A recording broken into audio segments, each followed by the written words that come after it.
Good morning. Hello, everybody. I hope you're prepared for this storm. Um,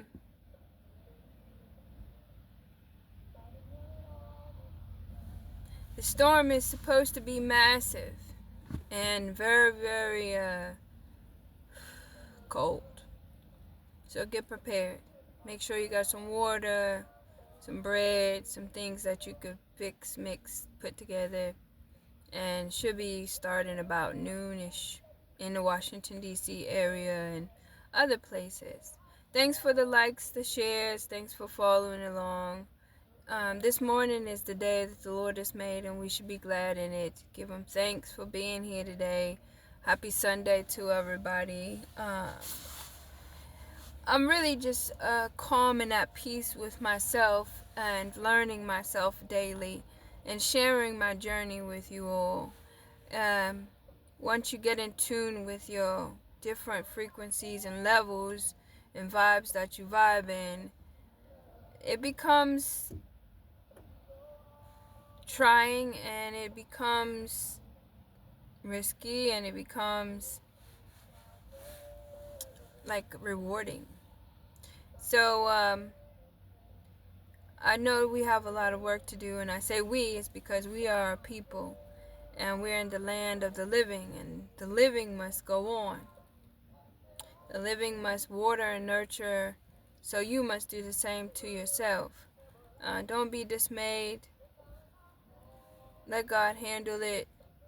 I really am going to be praying a lot more for understanding for myself, not for validating of others or validation to find through others, but for me and what I want to do with my life.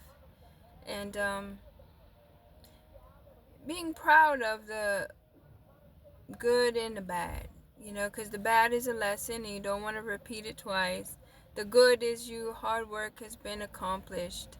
And you're not just out here talking, you're doing. You're not just out here running your gums, you're really trying to make a difference. And I hear people talking about everybody else, but it's like, what are you doing? What are you minding yourself of? Or trying to become, or what are you putting to the plow?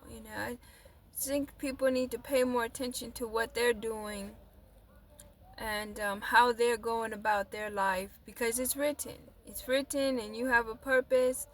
Even if you don't know you do, but you got to be in alignment to be on the path of your purpose.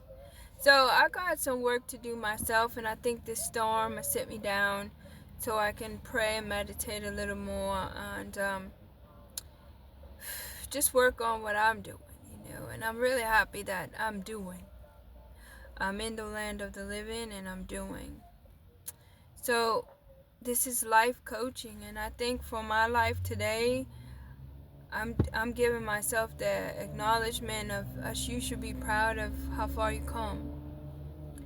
And through all the things that have been thrown at you, for whatever reason, has brought me closer to myself, of understanding and tapping into my strengths and utilizing the wisdom that my grandma left me, and making her proud, because I know she can see me.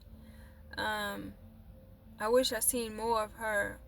I actually got 3 powerful grandmothers in heaven, and they taught me a lot, all 3 of them, and they practiced the Lord differently.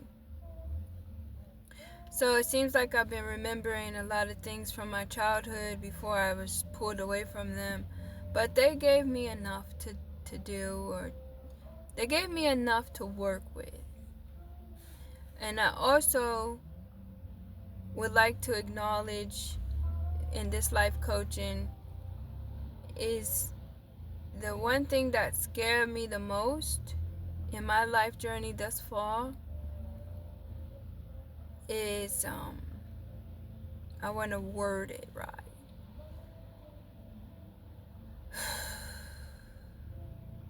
The unknown. Like, you're not afraid of anything, you know God got you, And if you're gonna die, you're gonna die, you know, because God gives life, take life. And if He don't want you to die, He'll wake you up. Been there, not done that, known that. So the one thing that I've been afraid of is the unknowing. Like, you know, you out here doing stuff, and sometimes your intuition kicks in, and you like, and before you know it, you're already doing the unknown, and that could be a little scary. So I'm like my own little monk, and I like it because I like me, and I like to do things by myself, and I like it quiet. I'm a little quirky, and I'm acknowledging stuff about me, but I never did. I didn't. Only reason why I started acknowledging stuff about me is because I know people watch you now. I didn't know that, sadly. I didn't care. I didn't really know. So now I need to be mindful of the things that I do and the things that I say. Because you can be a good influence or you can be a bad influence. And I intend to put all good out into the universe. But you must be mindful too. And I won't stop being a cupcake for nobody. That I won't stop doing because I like being a good girl. And if that rubs people the wrong way, then ain't nothing I can do about that, because I represent my mom and my grandma. I represent them. Even though they're gone, I still represent them in these streets. Because somebody know I'm Doris' daughter. And somebody know I'm Mary S. Taylor's granddaughter.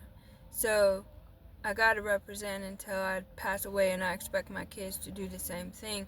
So I'm gonna keep being a cupcake for sure. And my daddy, the Most High, wants you all to understand too.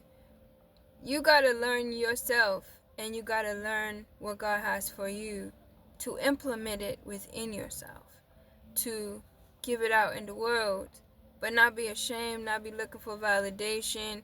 And things happen for reasons, so you will know who's who, who's with you, who's against you, who's jealous, who's envious, who hating, who what. So you can move accordingly and move away from the ruckus, the issues, whatever, because you're at peace. You know, you like your peace, and you already know life is short because you passed away a couple of times. So some things you are aware of that other people aren't aware of, and coming back from death ain't easy. I will say that. I will say once you pass away, it's a matter of you bringing your consciousness back into your awareness of reality, to waken that body back up, to get that blood flowing again, to bring that heart back to a beat. You know, getting your pulse going. And people might look at me as like, why you? You know, why God chose you to do some things, why God chose you to be a speaker, why God chose you to open your mouth, why God chose you to not care about the naysayers or what people think. Why did God choose to build you this way? Go ask God all that stuff? Because I'm still learning this tractor, and I'm plowing and I'm learning like everybody else. And God instilled things in me that He didn't instill in other people, and that's God's business. Like, who's questioning the master? Really?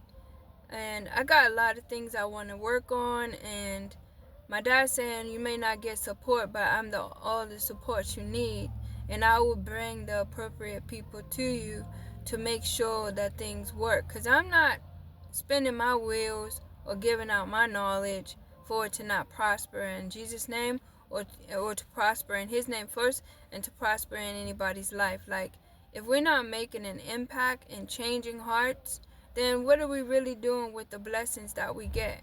So I don't have that kind of time, and I don't want to waste whatever I have. Like, I'm not a wasteful person. I really don't like that. So I just wanted to share with you all as a life coach that once you come into contact with me for life, business, or your spiritual grounding, I'm not going to give you any bad advice. And anything I don't know, I'm not going to pretend that I do know it. I'm going to give you it straight. And most of the time, Daddy tells me exactly what to tell His people. So I ain't never lost not near shot. I ain't never lost not near battle with Daddy. Not one. And I don't intend on losing.